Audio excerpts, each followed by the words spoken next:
Hello everyone, welcome back to Legal Cluster. আজি আমি এটা ইম্পৰ্টেন্ট টপিক যেটো আপোনালোকৰ এই মুহূৰ্তত হয়তো খুন্দিয়াই ধৰিব পাৰে সেই টপিকটোৰ ওপৰত ডিসকাস কৰিম failure in judiciary examination specially Assam judicial service আমি যেতিয়া গুৱাহাটী হাইকোৰ্টে পতা এই পৰীক্ষাটোত আমি বহিবলৈ গৈছিলো তেতিয়া আমাৰ প্ৰিপাৰেচন খুব ষ্ট্ৰং আছিল আমি খুব ভালদৰে গুটেখিনি প্ৰিপেয়াৰ কৰিছো ৰিভাইজ কৰিছো তাৰ পিছতো সেই ৰিজাল্টটো নেগেটিভ আহে আপুনি এজএস প্ৰিলিমছত ফেল কৰিছে আৰু সেই কোৱেশ্চন মাৰ্কটোৱে আপোনাক আজিও আমনি কৰিছে যে কিয় এনেকুৱা হ'ল এতিয়া আমি যদি সেই ৰিজন কিটা গম পাই যাও কিহৰ কাৰণে তেনেকুৱা হ'ল তেতিয়া হলে আপোনালোকে সেই ৰিজন খিনিৰ ওপৰত সেই উইক পইণ্টছ খিনিৰ ওপৰত কাম কৰা ষ্টাৰ্ট কৰিব আৰু যেতিয়া এজন এস্পাইৰেন্টে সেই উইক পইণ্টছৰ ওপৰত কাম কৰা ষ্টাৰ্ট কৰিব দেন সাকসেস এচিভ কৰাত বহুত দেৰি কিন্তু নহব এতিয়া আহক আমি সেই ৰিজনছ খিনি প্ৰথমতে গম পাই লওঁ কিয় আপোনালোকৰ প্ৰিলিমছ এবাৰ বেয়া হ'ল নাও prelims is not about studying মোৰ বাট about studying smartly, revising repeatedly and practicing mock tests with analysis. This is by Legal Cluster. আপোনালোকে যি সকলে আমাৰ ক্লাছত আছিল সেই সকলে গম পাইছিলে যে যেতিয়া আমাৰ ফালৰ পৰা এটা নোট দিয়া যায় প্ৰিলিমছৰ বাবে তেতিয়া তাত তলত গ্ৰীন কালাৰত লিখা থাকে ৰিড ৰিভাইজ এণ্ড ৰিপিট এই শব্দটো কিয় লিখা থাকে এই শব্দকেইটা এটো কাৰণে লিখা থাকে কাৰণ প্ৰিলিমছ অকল ষ্টাডিং মোৰ বেছি আপুনি পঢ়ি থকাকে আপোনাক প্ৰিলিমছ নুবুজায় আপুনি এটা বস্তু পঢ়িব লাগিব ৰিভাইজ কৰিব লাগিব ৰিপিট কৰিব লাগিব তাৰ উপৰিও আপোনালোকে মক টেষ্ট দিব লাগিব আৰু মক টেষ্টত যিখিনি পঢ়া নাই হেখিনি আপোনালোকে প্ৰপাৰ এনালাইসিস বিচাৰিব লাগিব তেতিয়াহে প্ৰিলিমছ ক্ৰেক কৰাত আপোনালোকৰ প্লাস পইণ্ট থাকিব এতিয়া ৰিজন কেটা কি হ'ব পাৰে যে যাৰ বাবে আপোনালোকৰ প্ৰিলিমছ বেয়া হৈছে সেই ৰিজন কেটা চাও number 1 lack of conceptual clarity and shallowing understanding of Baer Act now conceptual clarity আপুনি বেসিক কিটা বস্তু জনা নাই কিন্তু আপুনি ৰটে লাৰ্নিং কৰি আছে যেতিয়া আপুনি এটা বস্তু ৰটে লাৰ্নিং কৰিব কিন্তু আপুনি বেসিকটোৱে নাজানে তাত আপোনাৰ কনসেপচুৱেল ক্লাৰিটি লেক থাকিবই কিছুমান বস্তুক লৈ আপোনাৰ কনফিউজন জন্মিব যেনেকে ফাৰ্স্ট এপিল সেকেন্ড এপিল কেবাৰ হৈছে ৰিভিজন কি হয় এপিল কি হয় আপোনাৰ সেই বস্তুবিলাকৰ ওপৰত কনসেপ্টটো ক্লিয়াৰ নহব গতিকে ৰটে লাৰ্নিং কৰিবলৈ বাদ দি দিয়ক আপোনালোকে এটা কনসেপ্ট বুজিবলৈ ট্ৰাই কৰক যেতিয়া এটা বস্তু বুজিবলৈ ট্ৰাই কৰিব তেতিয়া চাব সেইটো বস্তুৰ ওপৰত যি কোনো কোৱেশ্চন আহিলে আপুনি আনসাৰ কৰিব পাৰিব shallow understanding of Baer Act এতিয়া আপুনি কোচিংৰ পৰা এটা নোট গুটাইছে বা আপুনি গাইড বুক কিনি লৈছে বা আপুনি ধৰক নিজৰ নোটছে বনাই লৈছে আপুনি পঢ়ি আছে notes will not work 100% without going through Baer Act line by line এটা বস্তু সদায় মন ৰাখিব জুডিশিয়াৰী এক্সামিনেশনত যিকোনো ষ্টেটৰ জুডিশিয়াৰী Baer Act is the Gita Baer Actৰ ওপৰত কিন্তু একো কোৱেশ্চন নাহে গতিকে Baer Act এটা বস্তু যেটো আপুনি লাইন বাই লাইন পঢ়িবই লাগিব apart from the notes by apart from the guidebooks you have bought আৰু Baer Act পঢ়োতে আপোনালোকে illustration explanation provisions এবিলাক আপোনালোকে ইগনোৰ নকৰিব কাৰণ সেইখিনিৰ পৰা often আমি দেখা পাওঁ যে ডাইৰেক্টলি কোৱেশ্চন আস্ক কৰে the next reason may be studying only before prelims বহুত এস্পাইৰেন্টছক দেখা যায় প্ৰিলিমছৰ হে আগে আগে 2-3 মাহ খুব ভালকে পঢ়ে বাকি কিন্তু বছৰটো লাপাতা হৈ যায় বাকি বছৰটো কত কি কৰি আছিল তেওঁলোকে নিজে গম নাপায় কিন্তু প্ৰিলিমছৰ আগে আগে পঢ়ে জুডিশিয়াৰী ইজ such an examination যত আপুনি একৰ পৰা 1.5 বছৰ সময় কন্টিনিউ দিবই লাগিব আপুনি যদি সেই 1.5 বছৰ সময় আপুনি যদি সম্পূৰ্ণ দিয়া নাই আৰু 2-3 মাহ পঢ়ি পেলাই প্ৰিলিমছ মেইন সব পাস কৰিম বুলি ভাবি আছে তেতিয়া কিন্তু ৰং পদ্ধতিত আপুনি গৈ আছে এই এক্সামিনেশনটো এনেকুৱা যত আপুনি ৰিভাৰ্স ষ্টাডি কৰিব লাগিব মেইনছ আফটাৰ দ্যাট প্ৰিলিমছ আৰু হেতু কাৰণে আপুনি 1.5 বছৰ সম্পূৰ্ণ নিজৰ সময় দি আপুনি পঢ়িবই লাগিব এটো এনেকুৱা নহয় যে অকল প্ৰিলিমছৰ আগে আগে পঢ়ি প্ৰিলিমছ পাস কৰিছো মেইনছৰ আগে আগে পঢ়ি মেইনছ পাস কৰিছো হেতু নহয় কাৰণ ইয়াত এটা কন্টিনিউয়াস প্ৰসেস ঘুমাই থাকে এটো কম্পিটিটিভ এক্সামিনেশনত হেকাৰণে পৰি যায় next reason may be poor time and question management আপোনালোকে যেতিয়া প্ৰিলিমছৰ এক্সামিনেশন দিছিলে হেদিনাখন হয়তো কিছুমান টাফ কোৱেশ্চনত আপোনালোকে বহুত টাইম স্পেন্ড কৰিছে আৰু হেতুৰ কাৰণে বেলেগ কোৱেশ্চন থাকি যাব পাৰে আৰু এনেকুৱা হ'ব পাৰে যে কিছুমান ফিউ কোৱেশ্চন আপুনি এটেম্প কৰিছে যেটো আপুনি ভয় খাই আছে যে এটো যদি মই এটো দি দিও এটো হ'বনে নহয় আপুনি দুধুমুধুত পৰিছে গতিকে ভয়তে আপুনি কোনটো ক্লিক কৰিলে আপুনি নিজে গম নাপালে গতিকে একিউৰেসি আৰু ৰিস্ক টাস্কিংৰ মাজত যেতিয়া আপোনালোকৰ বেলেন্স নাথাকে তেতিয়াও ইভেন আপোনালোকৰ প্ৰিলিমছ 1-2 মাৰ্কৰ কাৰণে বেয়া হ'ব পাৰে এইটো তেতিয়াহে খাতে যেতিয়া আপোনালোকৰ 1-2 মাৰ্কৰ কাৰণে বেয়া হয় next important reason may be ignoring GK and reasoning আমি সকলোৱে জানো যে যেতিয়া আমি পেপাৰখন হাতত পাইছিলো আমাৰ এজএছ গ্ৰেড 1 হক বা 3 হক যথেষ্ট জিকে কোৱেশ্চন আহে যথেষ্ট ৰিজনিং যথেষ্ট জিকে কোৱেশ্চন আহে আৰু আমি যেতিয়া প্ৰিপাৰেচন লেভেলত আছিলো এই 1.5 বছৰৰ প্ৰিপাৰেচন তেতিয়া আমি সেই 1.5 বছৰে কি কৰিলো জিকে আৰু ৰিজনিংক আমি ইগনোৰ কৰিলো আমি ভাবিলো অকল লয়ে হয় জুডিশিয়াৰী সেই কাৰণে আমি খুব ল পঢ়িলো কিন্তু জিকে ৰিজনিং পুৰা বাদ দিয়া হল আৰু বাদ নিদিলেও কেতিয়াবা পঢ়া হৈছিল এই ৰিজনটোৰ কাৰণে কিন্তু আপোনালোকৰ প্ৰিলিমছ বেয়া হ'ব পাৰে আৰু ম্যাক্সিমাম ষ্টুডেন্টছৰ এইটো ৰিজনে হয় কাৰণ paper number 2 in the mains examination completely জিকে আৰু ৰিজনিং হয় 100 মাৰ্কছৰ পেপাৰ হয় গতিকে কেনেকৈ আপোনালোকে ইগনোৰ কৰিলে প্ৰিলিমছত হেতু আপোনালোকে নিজে ভাবক যে যেটো বস্তু মেইনছলৈকে টানিছে ৰাইট সেই বস্তুটো আপোনালোকে কেনেকৈ প্ৰিলিমছত আপোনালোকে নপঢ়াকে থাকি গল কেনেকৈ ইগনোৰ কৰিলে সো জিকে আৰু ৰিজনিংৰ ওপৰত কাম কৰা ষ্টাৰ্ট কৰক জিকে আৰু ৰিজনিংৰ কাৰণে আপোনালোকে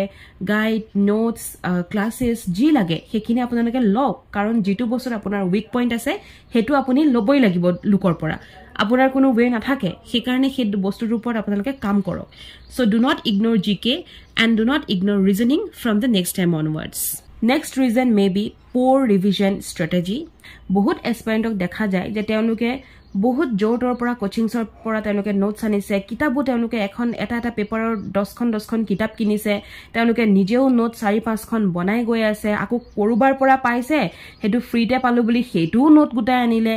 এই যেটো সাৰ্কেলত আপোনালোকে পৰি যায় তাত কি হয় লিমিটেড ৰিসোৰ্স নাথাকে তাত too many books too many resources আপোনালোকে গুটাই ললে সেই কাৰণে ৰিভিজনৰ সময়ত কি হৈ গল আপোনাৰ গুটে ৰিভিজন ষ্ট্ৰেটেজিটোৱে পোৰ হৈ গুছি গল and then forgetting facts in the examination due to lack of 3 to 4 proper revision etia revision boli kole ebar revision e ketiao kamot nahe 3 to 4 times of revision jetia loike nohoy tetia loke apunaloke ki kore examot facts bur pahori jay so monot rakhibo moi je bare poti koi asu 1.5 বছৰ preparation lage boli tar meaning to etu যে আপোনালোকে revision তাৰ মাজত 3-4 বাৰ কৰিবই লাগিব proper revision গতিকে revision strategy এটা বনাই আপোনালোকে ৰিভিজন যেতিয়ালৈকে নকৰে তেতিয়ালৈকে কিন্তু Assam judicial service examination clear কৰাত অসুবিধা হ'ব next reason may be poor balance between study and practice আৰু এতিয়া এই বস্তুটো সেই সকলৰ লগত খাটিছিলে যি সকলে প্ৰিপাৰেচনৰ সময়ত কোৰ্টলৈ গৈ আছিলে আৰু এতিয়াৰ পৰা আজিৰ পৰা হেতু সবৰ লগতে খাটিব কাৰণ যেহেতু এতিয়া 3 ইয়াৰ্স প্ৰেক্টিস আমাৰ কম্পালসৰি কৰিলে এতিয়া চাও যেতিয়া আপুনি ষ্টাডি আৰু প্ৰেক্টিস দুইটাই হাতত তুলি লয় তেতিয়া হলে তাক এটা ব্যালেন্স ৰুটিন বনাবলৈও চেষ্টা কৰিব লাগিব এজ ফৰ এক্সাম্পল আপুনি যদি কোৰ্টলৈ সদায় গৈ আছে তেতিয়া হলে সদায় আপুনি 4-5 ঘণ্টা পঢ়িবই লাগিব আপুনি যদি কোৰ্টলৈ সপ্তাহত 4 দিন মান যায় তেতিয়া হলে সেই 4 দিন কমপ্লিট কাম কৰক আৰু বাকি যি 3 দিন থাকি গল সেই কিদিন 12 ঘণ্টাৰ পৰা 13 ঘণ্টা লৈকে পঢ়িবলৈ চেষ্টা কৰক যদি আপুনি কোৰ্টলৈ মাহেকত 2-3 দিন যায় তেতিয়াটো ওয়েল এণ্ড গুড বাকি কিদিন আপুনি খুব ভালদৰে পঢ়িব লাগিছিলে আৰু যদি এনেকুৱাও থাকে যে আপুনি কোৰ্টো গৈ আছে চেম্বাৰো গৈ আছে আৰু তাৰ পিছত আপোনাৰ পঢ়িবলৈ সময় নাই ওলোৱা তেতিয়া হলে ডেইলি আপোনালোকে 2 ঘণ্টা পঢ়ক লাগিলে ৰাতিপুৱা সোনকালে উঠি যাওক আৰু আপোনালোকে উইকেণ্ডত যেনেকে স্যাটাৰডে আৰু সানডে আপোনালোকে ট্ৰাই কৰিব 11 to 12 আৱাৰ্স পঢ়াৰ বাবে তেনেকেও আপুনি ব্যালেন্স কৰিব পাৰিব লাগিব কিন্তু তাতে এটা কথা থাকে যে সেই ব্যালেন্সটো আপোনালোকে কন্টিনিউ কৰিব নোৱাৰিব কাৰণ কেতিয়াবা পঢ়িব কেতিয়াবা নপঢ়িব কেতিয়াবা লগৰ লৰে মাতিলে কাৰণে ঘুৰিবলৈ গুছি গল হেতু নকৰিব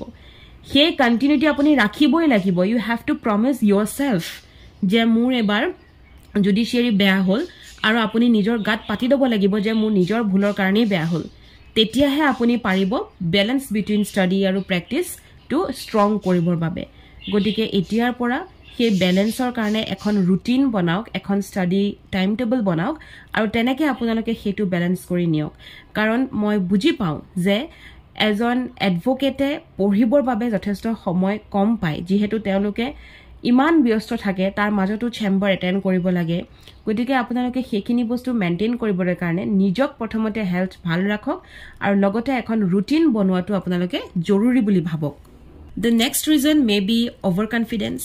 আমি কিতেবা কি হয় যে আমাৰ ওভাৰ কনফিডেন্স হৈ যায় যাৰ কাৰণে লাষ্টত আমাৰ এনজাইটি ফৰ্ম হৈ যায় কিছুমানে ভাবে যে মই গেছ থ্ৰো কৰি পেলাই প্ৰিলিমছ ক্লিয়াৰ কৰি লম কিছুমানে ভাবে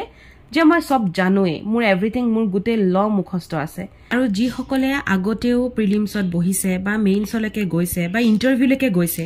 সেই সকলে অটোমেটিক্যালি ওভাৰ কনফিডেন্স গেইন কৰে যে মই যোৱাবাৰ ইন্টাৰভিউলৈকে গৈছো এবাৰ মোৰ ক্লিয়াৰ হৈ যাব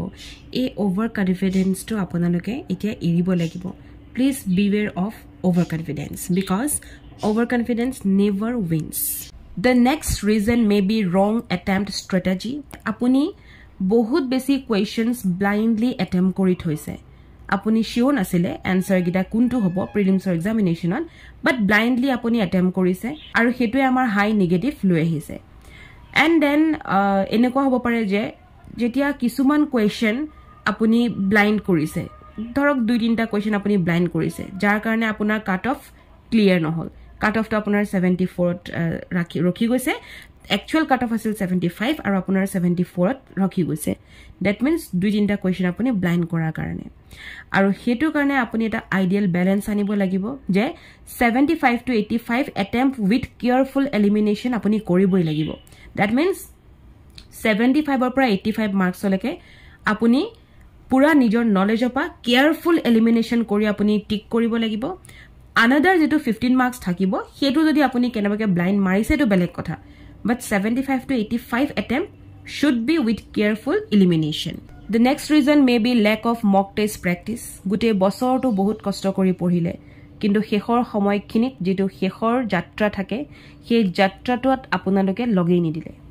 mock test is very very important. আমি যেতিয়া শক্তিশাল by legal cluster for prelims আমি start কৰিছিলো mock test full length তেতিয়া সেই সময়খিনিত মই এইখিনি কথা আপোনালোকক কৈছিলো যে জিমানে আপোনালোকে নপঢ়ক কিয় মক টেষ্ট বহুত বেছি ইম্পৰ্টেন্ট হয় আৰু হেতু বস্তু তেতিয়াহে গম পায় যেতিয়া আপুনি প্ৰিলিমছটো ক্লিয়াৰ কৰে সো মক টেষ্ট বুলি কলে এখন ফুল লেংথ টাইম মক টেষ্ট আপোনালোকে দিবই লাগিব আৰু এনাফ দিব লাগিব এখন দুখন নহয় এট লিষ্ট 15 to 12 to 15 আপুনি দিবই লাগিব লাষ্ট টাইম আমি শক্তিশালত 12খন মক টেষ্ট কৰাইছিলো আৰু এইবাৰো মেইনছৰ বাবে আমাৰ শক্তিশালত আকৌ মক টেষ্ট স্টাৰ্ট হৈছে আই থিংক এবাৰ বহুত বেছি মক টেষ্ট আছে 5খনকৈ আপোনাৰ ল পেপাৰ 1 ল পেপাৰ 2 5খন অসমীয়া 3খন হ'ব ইংলিছৰ 5খন হ'ব জিকেৰ 5খন হ'ব গতিকে বহুত বেছি এবাৰ মক টেষ্ট আমাৰ আছে so mock test is very very important আৰু যেতিয়ালৈকে আপুনি মক টেষ্ট নিদিয়ে তেতিয়ালৈকে আপোনাৰ সেই কনফিডেন্স নাহে তেতিয়ালৈকে আপুনি বস্তুখিনি বুজি নাপাব এটা কথা মই ইয়াত কওঁ যে যেতিয়া আপোনালোকে এখন পেপাৰ পঢ়ি যায় সাপোজ আপুনি সিপিসি পঢ়িছে দেন আপুনি সিআৰপিসি বা বিএনএসএস পঢ়ি আছে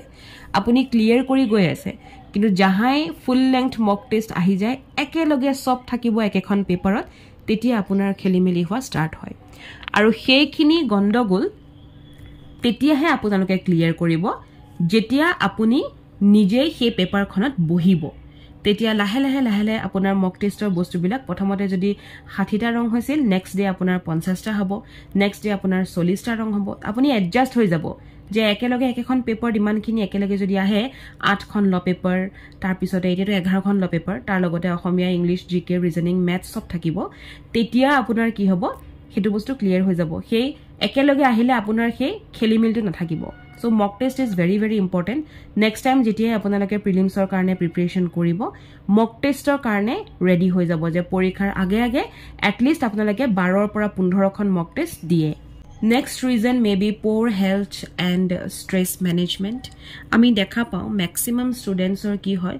আজি গা বেয়া এইটো গা বেয়াটো তেওঁলোকৰ জ্বৰ হলেও গা বেয়া কাহ হলেও গা বেয়া ডাঙৰ বেমাৰ হলেও গা বেয়া এই যেটো পোৰ হেলথ বা কেতিয়াবা উইকনেস থাকে সেইবিলাক বস্তুৱে আপোনাৰ লাষ্ট মোমেন্টলৈকে কি কৰে ওভাৰ ষ্ট্ৰেছ কৰি পেলাই ব্ৰেইন ফেটিক কৰি পেলাই ব্ৰেইনটো ভাগৰুৱা কৰি দিয়ে যাৰ কাৰণে আপোনালোকে পঢ়িব নোৱাৰে খুব যে লাগে হেতু পাহৰিলে অন টাইম বাট তেওঁলোকে কি কৰিছে 1 ঘণ্টা ইনষ্টাগ্ৰাম চাই আছে 1 ঘণ্টা তেওঁলোকে বেলেগ কিবা চাই আছে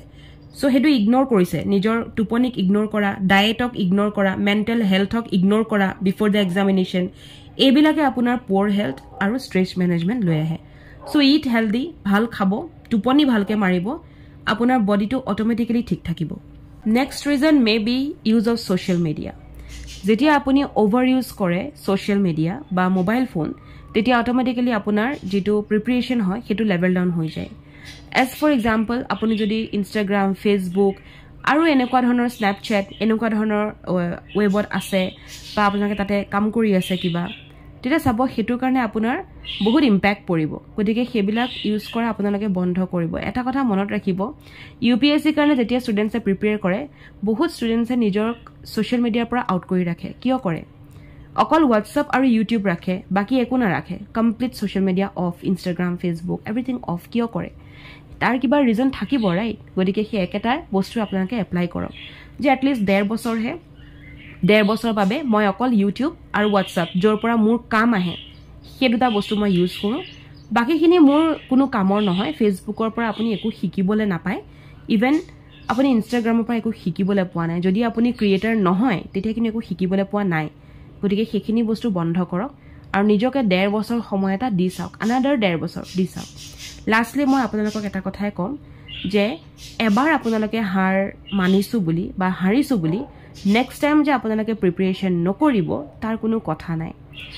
সকলোৰে যে এবাৰতে ক্লিয়াৰ হ'ব হেতু কথা নহয় গতিকে এতিয়াৰ পৰা এই ভিডিওটো চোৱাৰ পৰা নিজৰ যিখিনি লেক্স দেখিছে যিখিনি পইণ্টছ মই দৰ্শাই দিছো তাত যত লেক আছে এই লেকখিনি আপুনি এবাৰ ভাবক যে ইয়াত মোৰ লেক আছে আৰু হেখিনি বস্তুৰ ওপৰত কাম কৰা ষ্টাৰ্ট কৰক আপোনাক কোনেও ৰখাব নোৱাৰে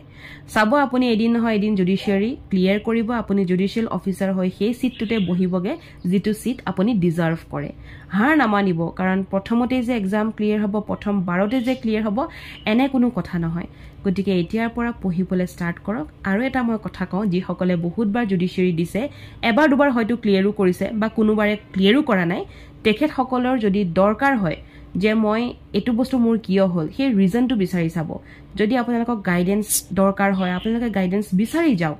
গুৱাহাটীত এনেকুৱা বহুত গাইডছ আছে বহুত তেনেকুৱা ইনষ্টিটিউটছ আছে বিচাৰি যাওক অনলাইন তেনেকুৱা বহুত ইনষ্টিটিউটছ আছে বিচাৰি যাওক আপোনালোকৰ যদি হেখিনি সহায় লাগে আপোনালোকে হেখিনি বিচাৰিবই লাগিব কাৰণ কেতিয়াবা কি হয় কিছুমান